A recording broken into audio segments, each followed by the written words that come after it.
안녕하세요. 결혼한 지 3년 된 30대 여성이에요. 평소에 종종 다른 분들의 사연을 들으며 울고 웃고 하는데 오늘은 저도 하고 싶은 이야기가 있어서 이렇게 사연을 적게 되었어요. 저희 신우에 관한 이야기인데요. 솔직히 어디서부터 사고방식이 뒤틀린 건지 이해도 안 되고, 아니 누가 애 낳으라고 협박한 것도 아니고 자기가 좋아서 둘이나 낳아놓고 피 한 방울 안 섞인 저더러 그러는 건지 도대체 이해가 안 됩니다. 그래도 남편 누나라서 차마 어디 가서 속 시원히 말 한 번 못했던 이야기예요. 남편과 저는 봉사활동을 하다가 알게 된 사이입니다. 먼저 제가 봉사활동을 하게 된 계기는 당시 저는 나고 자란 고향을 떠나 서울에서 직장 생활을 하고 있었는데요. 언젠가부터 단순하게 친구들하고 만나서 놀고 그러는 거 말고 뭔가 좀 더 의미 있는 일, 사회에 도움이 될 만한 일을 하고 싶더라고요. 그렇게 생각만 하다가 우연히 기회가 닿아 보육원에서 봉사활동을 하게 되었어요. 반면에 남편은 당시 다니고 있던 회사가 제가 봉사활동하던 보육원에 도움을 주고 있었거든요. 그래서 반강제로 봉사활동도 참여하게 되었다고요. 남편이 하는 말이 주말에는 쉬고 싶은 마음뿐이었는데 보육원에서 봉사활동을 하게 되는 바람에 진지하게 회사를 관둘까 그런 생각까지 했었다대요. 하지만 저를 발견하곤 그러지 않아서 천만다행이라고 생각했다나요? 저희 남편이 원래 너스레가 심해요. 아무튼 그곳에서 만나서 남편이 먼저 저에게 호감을 표현해왔고 그렇게 저희는 봉사도 하고 사랑도 만들어갔습니다. 그리고 2년이 지나서 부부의 영까지 맺게 되었고요.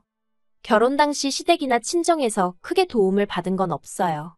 일단 시댁의 경우 아버님은 지병으로 인해 제대로 된 사회활동을 할 만한 상황이 못 되었고 어머님은 그런 아버님을 돌보고 신혼의 애들을 키워주시느라 따로 어디 가서 돈 벌고 하실 상황이 아니었어요.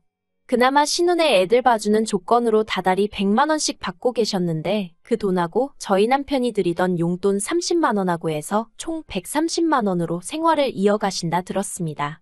물론 결혼 전에는 이렇게 세세하게는 몰랐고 결혼하고 나서 남편이랑 앞으로 경제권은 누가 가질까 그런 이야기들을 하다가 알게 된 거예요. 친정에서 도움을 안 받은 이유는 단순했습니다. 남편이 먼저 자기 쪽에서 아무것도 못 해주니 이렇게 된 거 저도 아무것도 받아오지 말라나요. 그리고 그때는 제 눈에 콩깍지가 씌어도 단단히 씌어 있었는지 그런 남편의 모습이 왠지 패기가 넘쳐 보여서 냉큼 알겠다고 했네요. 저희 남편에 대해서 조금 더 이야기를 해보자면 남편에게는 위로 4살 많은 누나, 그러니까 저에겐 신우지요. 신우가 하나 있어요. 하지만 요새같이 형제자매가 한둘밖에 안 되는 시대에 장남차남 장녀차녀 그런 게 뭐 그렇게 중요한가 싶네요. 저도 친정에서 차녀지만 행여 집안에 무슨 일이라도 있으면 능력되고 시간 있는 사람이 해결하면 되지 그게 꼭 나이 순일 필요는 없다고 생각하거든요. 그리고 말이 나와서 말이지만 저희 신우는 시매부와 함께 치킨집을 운영하고 있어요. 그런데 인터넷에서 후기라던가 찾아보면 솔직히 장사가 잘 되는 편은 아닌 것 같대요. 맛없다 눅눅하다 욕도 많이 먹고 사실 결혼 전에는 신혼외가 장사를 한다 그 정도만 알고 있었지 업종이라던가 몇 시까지 하고 그런 세세한 사정은 잘 알지 못했거든요. 저도 굳이 물어볼 생각을 못했고 남편도 먼저 말해주지 않았으니까요. 나중에 왜 말 안 했냐고 지나가듯 한번 물었는데 자랑거리도 아니고 굳이 뭐하러 말하나 싶었다나요. 하지만 장사가 어떻게 되건 간에 신혼에는 새벽 2시까지 장사를 이어가는 날이 많았고 그렇다 보니 자연스레 어머님이 애들을 봐주시게 된 모양이 돼요. 그런데 앞에서 제가 100만 원이라고 얘기했던 거 기억하시나요? 저는 솔직히 처음 들었을 때 애들 한 명당 100만 원씩 받으신다는 줄 알았어요. 그게 요새는 입주시터들은 300조도 안 들어오는 일도 있다더라고요. 그런데 아무리 친정어머니라 해도 그렇지 어떻게 남자애들을 둘이나 그것도 일주일에 6일씩 맡기면서 딱 100만 원이라니? 너무한다 싶대요. 물론 모녀 사이에 괜찮다고 이야기가 되었으니 그랬겠지만요. 한편 남편과 결혼한 지 반년쯤 되어가던 시기에 아버님이 돌아가셨습니다. 지병으로 인한 심근경색이었는데 당시 어머님은 신혼의 애들하고 거실에서 잠이 드셔서 방에서 주무시던 아버님께 무슨 일이 있었는지 전혀 모르셨다고 들었어요. 그래서인지 아버님이 돌아가신 이후로 한동안 어머님이 이게 다 당신 탓이라며 스스로를 많이 원망하고 자책하셨지요. 저러다 어떻게 되시는 거 아닌가 싶을 정도로 많이 힘들어하셨어요. 그래도 시간이 약이라더니 한 달 정도 지나니 상황이 어느 정도 정리가 되어갔습니다.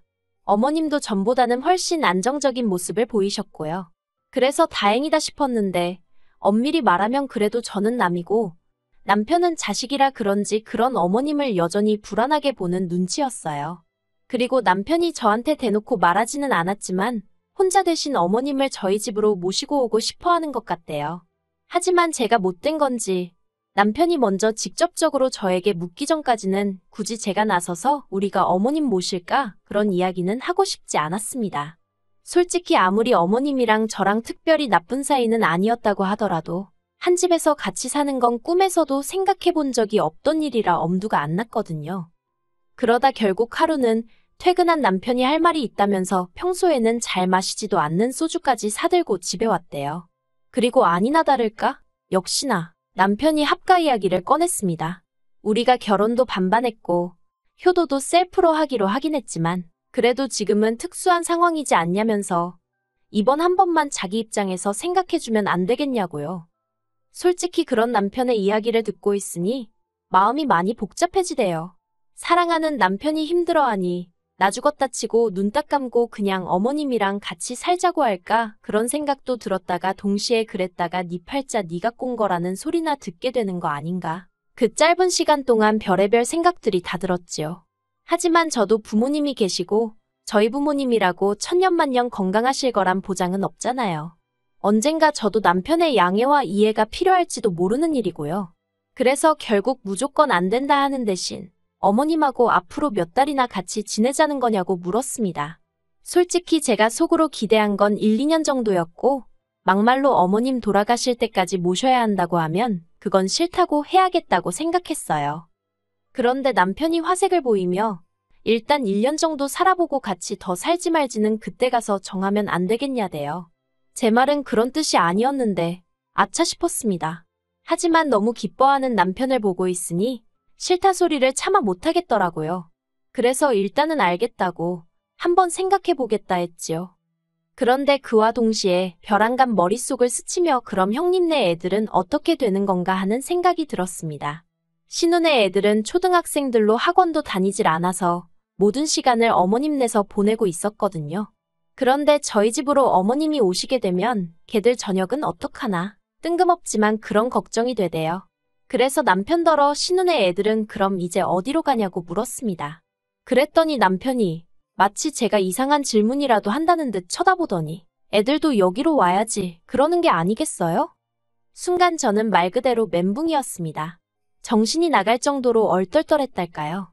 제가 그게 말이 되냐고 신혼의 애들이 왜 우리 집으로 오냐고 했어요. 그랬더니 남편이 그러면 애들더러 학교 끝나고 뭐 치킨집에 가 있으라고 해? 누나네 치킨집 자기도 가봤잖아. 조명도 어둡고 주변에 술집도 너무 많고 그리고는 어차피 어머님이랑 같이 살겠다고 마음먹었으니까 1+1이라고 생각하고 신혼의 애들도 받아달랍니다. 그냥 저녁만 차려주고 자는 방은 할머니인 어머님이랑 자게 두면 된다나요. 호의가 계속되면 혹은 줄 안다더니 남편한테서 제가 느낀 게 딱 그랬어요. 솔직히 생색내려던 것도 아니고 뭐 크게 알아달라는 것도 아니었지만 저는 남편이 제가 어머님하고 같이 살아보겠다고 하면 그것만으로도 엄청나게 고마워할 줄 알았거든요. 그런데 무슨 신혼의 애들까지 제가 남편더러 어머님하고 같이 살겠다고 한 건 어머님은 당신을 세상에 있게 해주신 분이니까 그런 거라고. 하지만 신혼의 애들 수발은 내가 왜 들어야 하냐고 절대로 안 된다고 했습니다. 전에 없이 제가 좀 세게 나가서 그런가 남편도 그제서야 자기가 너무 성급했다며 미안하다고 하대요. 그리고 이후로 정작 어머님은 합가니머니 말씀을 꺼내신 적도 없고 해서 저 혼자 남편한테 며칠 씩씩거리다 상황이 마무리가 되었네요. 그러다 최근에 문제가 터졌습니다. 사실 지난해와 달리 올해 초부터 어머님이 유난히 피곤하다. 여기가 안 좋다 저기가 어떻다 그런 말씀을 자주 하시긴 하셨어요. 그리고 그런 말씀을 하실 때마다 제가 다른 사람한테 말을 하고 그런 건 아니지만 혼자서 몇 년이나 더 지내실 수 있으려나 정말 어디라도 아프게 되면 우리가 모셔야 하나 솔직히 그런 생각이 들긴 했거든요. 그런데 그런 와중에 어머님이 저희 부부와는 물론이고 신혼에 와도 상의 없이 어느 날 갑자기 더는 신혼의 애들 못 돌봐준다고 그러니 알아서 하라고 했다는 거예요. 저는 그 소식을 전해 듣고 이제 신혼애가 어머님을 모시고 살거나 아니면 신우나 신우남편 둘 중에 한 명은 치킨집에서 손을 떼겠구나 하고 짐작만 했어요. 남편도 제 이야기를 듣더니 그렇게 되겠다면서 동의를 했고요. 그런데 이게 웬걸. 신우가 저한테 연락을 해왔습니다. 그리고 신우가 하는 이야기는 정말 상상치도 못한 황당한 스토리대요. 사실 어머님의 상황과 별개로 남편과 저는 슬슬 아이를 가질 준비를 하고 있었어요. 그 준비라는 건 이제 음식도 좀 좋은 걸로 골라서 먹고 영양제도 잘 챙겨 먹고 운동도 하고 뭐 그렇게 말이지요. 그리고 이런 이야기를 남편이 별 생각 없이 지난 가족 모임 때 신우한테 하대요. 그런데 신우가 그 이야기를 꺼내면서 하는 말이 저더러 어차피 올해 애 가지면 회사 관둘 거 아니냐입니다. 그러니까 어차피 관둘 거 조금만 더 일찍 관두고 어머님이랑 당신애들 좀 챙겨주면 안 되냐대요. 그러면 어머님한테 애들 봐주시는 몫으로 드리던 돈도 저에게 주겠다면서요. 제가 황당해서 신우더러 지금 형님네 애들 때문에 저더러 회사를 관두라는 거냐고 단도직입적으로 물었습니다. 그러자 신우가 꼭 그런 건 아니지만 제가 조금만 배려를 해주면 어머님도 그렇고 자기네도 그렇고 상황이 나아진다는 뜻이래요. 그러면서 제 결정에 두 가정의 목숨이 달려있다나요? 솔직히 신우가 회사 생활을 안 해봐서 회사의 출산휴가라던가 육아휴직을 잘 모르나 싶기도 하고 그래서 신우한테 조목조목 설명을 해줬어요. 저는 육아휴직이 보장되는 회사에 다니고 있고 혹시나 나중에 복직을 하는데 상황이 여의치 않아서 퇴사를 하게 되면 그때는 권고사직 처리가 되기 때문에 실업급여도 얼마 받을 수 있다. 근데 지금 관두면 저는 말 그대로 아무것도 못 받는다. 그러니 형님 말씀대로 해드릴 수가 없다. 그렇게 딱 잘라 말했지요. 그랬더니 신우가 또 한다는 말이 그래서 내가 한 달에 100만 원씩 준다고 하잖아. 그럽니다. 어처구니가 없어서 솔직히 어디 가서 제 입으로 얼마를 벌고 어쩌고 그런 이야기하는 거 별로 안 좋아하거든요. 사람들 반응이 씁쓸한 게 자기들 생각보다 적게 벌면 무시하고 자기들 생각보다 많이 벌면 인정을 안 해주고 어느 쪽 반응이든 기쁘지가 않아서 언젠가부터 수입에 있어서는 말을 아끼고 있어요. 그런데 신우가 계속 그놈의 100만 원을 들먹이면서 저를 설득하려고 드니까 나중엔 화가 다 나더라고요. 그래서 신우더러 형님, 저 한 달에 400씩 벌어요. 그랬습니다. 그러자 신우가 저를 황당하다는 듯 쳐다보더니 그래서 100만 원은 뭐 돈 같지도 않다는 거야 하고 시비를 거는 게 아니겠어요. 그때 깨달았습니다.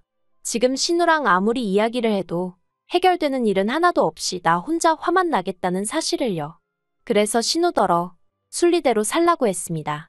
애는 애 엄마가 키우는 게 맞지. 할머니한테 맡겼다가 이제 외숙모한테 맡길 생각을 하시느냐고. 그렇게 불쌍한 애 이손저손 타게 하지 마시고 이참에 아이랑 한번 시간을 보내보시라 했습니다. 그랬더니 신우가 저더러 애도 없는 게 아는 척 하지 말라고 또 한 소리 하대요. 그리고 저도 더는 신우의 막말을 듣고만 있을 수가 없어서 애가 있어도 아무것도 모르는 형님보단 제가 나은 것 같다고 받아쳐버렸어요. 그랬더니 이제 신우가 돈 좀 번다고 사람 무시하냐? 너 내가 장사한다고 무시하는 거지 하고 온갖 억지를 써대더라니까요. 결국 결론부터 이야기하자면 신우는 치킨집에서 나와 지금 집에서 애 키우며 살림하고 있어요. 저 때문에 외벌이가 되어 먹고 살기가 빡빡하다는 말도 안 되는 소리를 하면서 저희 남편더러 생활비를 보태달라고 했었답니다. 저한테는 비밀로 하고요. 하지만 저희 남편은 저에게 비밀이란 없는 사람이라 제가 신우더러 경제권은 제 손에 있으니 돈 관련 이야기는 저한테 하셨으면 좋겠다고 문자 한 통 보냈습니다. 그랬더니 답장도 없대요. 그리고 어머님은 저희 남편이나 신우 둘 중 그 누구와도 합가를 하지 않으셨어요. 어머님은 당신은 애시당초 합가의 뜻이 없었는데 왜 당신 딸이 오바를 한지 모르겠다면서 저한테 괜히 안 들어도 될 욕을 먹었다고 미안하다 해주셨습니다. 남편도 나중에서야 신우가 저에게 퍼부은 막말을 듣게 되었고 저한테 정말 저런 누나를 둬서 미안하다며 몇 번이고 사과를 해왔고요. 저는 신우가 밉고 재수없는 거지 남편한테는 그 정도로 나쁜 감정은 아니었거든요. 그래서 남편더러 조금만 더 나를 챙겨달라고 부탁하곤 더는 따져묻지 않기로 했어요. 지금은 신우네와는 왕래하지 않고 오로지 어머님하고만 한 달에 한두 번씩 만나며 적당한 거리를 유지하고 지내는 중입니다.